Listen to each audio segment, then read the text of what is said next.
Halo Sobat Ngomin, apa kabar? Nah, kali ini aku mau bawakan dua topik. Yang pertama soal keadaan finansial Inter Milan. Ternyata Inter masih harus jual pemain bintang lagi. Ini aku baca beritanya udah agak telat sebenarnya. Beritanya tanggal 1 Oktober. Cuma waktu itu aku belum sempat bikin kontennya. Jadi Inter itu masih perlu tambahan dana sekitar 100 juta euro. Itu artinya Inter harus jual pemain penting karena ya harus pemain bintang dong supaya duitnya banyak. Nah, yang masuk daftar itu ada Brozovic, Barella, Skriniar. Karena memang yang tiga ini sangat signifikan ininya. Kalau dijual tuh harganya akan mahal banget. Aduh, ya di satu sisi kita ngerti lah namanya klub jalan kan perlu duit, tapi kalau bintangnya dijual ya gimana? Nah, tapi kemarin tanggal 6 ada berita lagi di Sempre Inter. Nah, ternyata ini Inter do not have to sell star players by June due to financial difficulties. Italian media highlight. Nah, yang tanggal 1 Oktober itu yang bikin tuh La Gazzetta dello Sport. Kalau kalian sudah dari dulu mengikuti, itu salah satu harian paling terkenal lah di Italia. Berdasarkan Italian news outlet yaitu FC Internews yang menyadari bahwa ternyata Gazzetta dello Sport itu sudah meralat beritanya lagi. Kan beritanya Inter harus melakukan major sale, penjualan besar untuk menutupi masalah finansial itu. Tapi mungkin ini ada solusi lain. Apa solusi lainnya? Nah, ternyata ini aku sempat bikin video sebelumnya. Kan gosipnya itu ada konsorsium Arab Saudi yang mau beli Inter. Kalau ini deal sudah kelar, sudah masalahnya. Nggak ada lagi yang perlu dikhawatirkan. Jadi karena aku sudah bikin itu kontennya udah jelaskan panjang lebar, jadi nggak akan aku ulangi lagi. Nah, ini sebenarnya agak mengejutkan ya. Kenapa kok masih ininya krisisnya? Kan kita jual Lukaku mahal banget. Hakimi juga, karena selain itu penjualannya mahal, gajinya juga besar. Jadi kita dari sisi duit dapat, beban keuangan juga berkurang.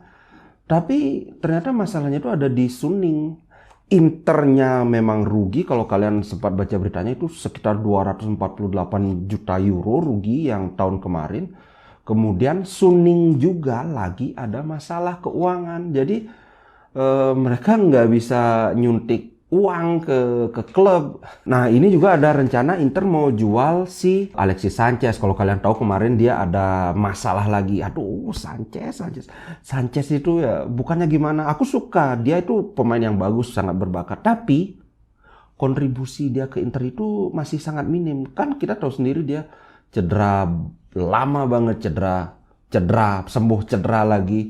Itu gajinya dia itu 7 juta semusim, bandingkan dengan Barella yang cuma 2,5 juta. Jauh sekali kan? Padahal kita sama-sama tahu kontribusi Barella dengan Alexis Sanchez itu jauh banget dong. Mending di ini aja, mending Alexis Sanchez out kan? Apalagi kita ada dua striker utama, si Dzeko dan Lautaro kan sudah oke, nggak ada masalah. Ada Korea juga kan bagus. Atau bahkan si Calhanoglu juga bisa diplot sebagai second striker. Jadi kalau kita kehilangan Alexis Sanchez nggak ada masalah. Bahkan Inter juga sudah menyiapkan, ini ada gosipnya, Inter lagi mengincar ini striker Sassuolo, Gianluca Scamacca. Nah, jadi udah Sanchez lepas aja nggak masalah. Kalau ada yang beli, syukur. Kalau enggak ya putus kontrak pun bila perlu. Nah, itu soal finansial. Nah, yang kedua soal kiper. Aduh. Mungkin kalian sudah mengikuti beritanya, sudah santer, sudah lama sekali tentang Onana. Jadi Onana ini bakal diplot sebagai penggantinya Handanovic. Sekarang dia kan kipernya Ajax. Dia juga kiper timnas Kamerun. Onana ini bagus. Tapi kalau boleh jujur, kelasnya masih di bawah Handanovic. Nah, sekarang kan kita masalahnya gini, Inter itu secara tradisi kipernya itu selalu kiper-kiper yang sangat superior gitu loh. Kalau kalian ingat dulu Pagliuca, kemudian setelah Pagliuca ada Toldo, setelah Toldo ada Julio Cesar. Kalau kalian ingat dulu, ingat nggak Sebastian Frey? Frey itu kiper bagus banget, tapi dia nggak masuk di Inter sehingga akhirnya dijual ke Parma. Karena kalah bersaing, kalau nggak salah kalah bersaing dengan Julio Cesar. Nah, kalau aku melihat sih ya, kelasnya Onana masih di bawah standar kiper kita. Terus terang aja, sorry. Nah, tapi ini nih, bisa jadi aku beranggapan bahwa Onana itu kelasnya masih di bawah karena selama ini dia masih main untuk tim yang kecil, yaitu Ajax. Ajax oke lah, semacam tim besarnya di Belanda, tapi kalau di Eropa kan Ajax enggak sekelas sama Inter gitu loh. Siapa tahu ketika dia ke Inter Milan, level dia naik lagi. Sama kayak si ini, Julio Cesar sebelum jadi kiper inti di Inter Milan, dia kan juga nggak terlalu terkenal. Toldo kan selalu ada di bawah bayang-bayangnya Buffon. Tapi dia ke Inter, wah mantap. Terus aku ingat banget juga Toldo sudah di Inter udah oke. Kemudian di timnas Itali, Buffon cedera, Toldo bagus banget. Jadi ya kita bisa berharap Onana mungkin setelah dia ke Inter, persaingannya lebih ketat, pressernya lebih ini, siapa tahu dia naik level kan. Karena kalau kita lihat penampilan Onana so far itu jauh banget dari kata jelek. Dia bagus banget. Ketika aku bilang dia di bawah standar Inter bukan berarti dia jelek. Cuma ya kalau diadu sama Toldo, Handanovic, Pagliuca, Julio Cesar ya masih kalah kan. Ya harapan kita semoga setelah dia ke Inter levelnya naik.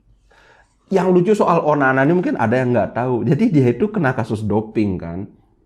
Nah, dia ketahuan doping di tes urin. Katanya dia salah minum obat. Jadi itu obat untuk istrinya dia minum dan itu mengandung zat yang memang dilarang.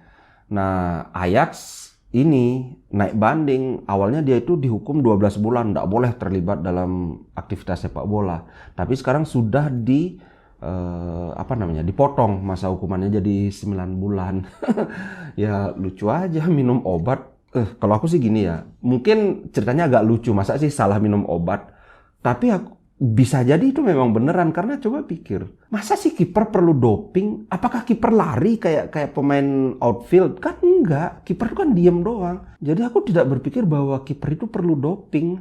Enggak kayak gelandang, back, striker, itu oke lah kalau dia ngedoping, memang mereka perlu suntikan stamina. Jadi kayaknya memang dia nggak bersalah sih. Cuma namanya hukuman tetap aja kedapatan itu ada zat terlarang, ya udah dihukum. Oke, kalau menurut kalian gimana Onana? Ini aku tampilin sambil jalan beberapa video-video penyelamatan Onana. Memang oke. Oke guys, ciao dulu, sampai jumpa.